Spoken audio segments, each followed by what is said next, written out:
નમસ્કાર, હું છું અલ્પાને આપ જોઈ રહ્યા છો CB24 news.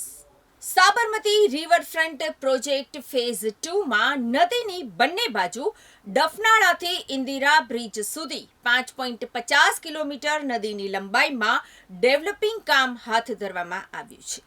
Ahmedabad Sabarmati riverfront project phase 2માં નદીની બંને બાજુ ડફનાળાથી ઇન્દિરા બ્રિજ સુધી 5.50 કિલોમીટર નદીની લંબાઈમાં ડેવલપિંગ કામ શરૂ કરવામાં આવ્યું છે, જેમાં પગથિયા નદી તરફ ઉતરતા હોય તે ભાગને ડિઝાઇન કરી વધારેમાં વધારે વૃક્ષો ઉગાડી ગ્રીન ડેવલપમેન્ટ કરાશે. રિવરફ્રન્ટનો ફેઝ 2 તૈયાર થયા બાદ રિવરફ્રન્ટની બંને બાજુની કુલ લંબાઈ 34 કિલોમીટરની થશે. રિવરફ્રન્ટ ફેઝ 2માં અત્યારે જે રિવરફ્રન્ટ છે તેના કરતાં વધુ હરિયાળો હશે.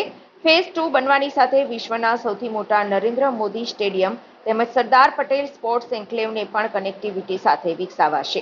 આ સિવાય આવનારા સમયમાં હાલના કાર્યરત રિવરફ્રન્ટમાં અન્ય નવી એક્ટિવિટી પણ શરૂ થવાની છે.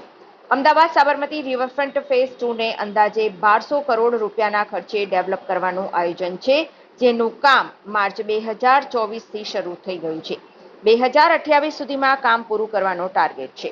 હાલમાં આરસીસીનું 20% કામ પૂરું થઈ ગયું છે.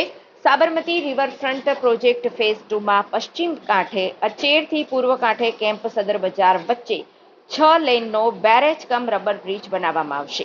આ ગુજરાતનો પહેલો બ્રિજ હશે. આ બ્રિજ ચાંદખેડા અને શાહીબાગને જોડી દેશે. આનો ફાયદો એ થશે કે સાબરમતી, ચાંદખેડા, મોટેરા વિસ્તારમાં રહેતા લોકો આ બ્રિજ પરથી શાહીબાગ થઈને ઝડપથી એરપોર્ટ પહોંચી શકશે.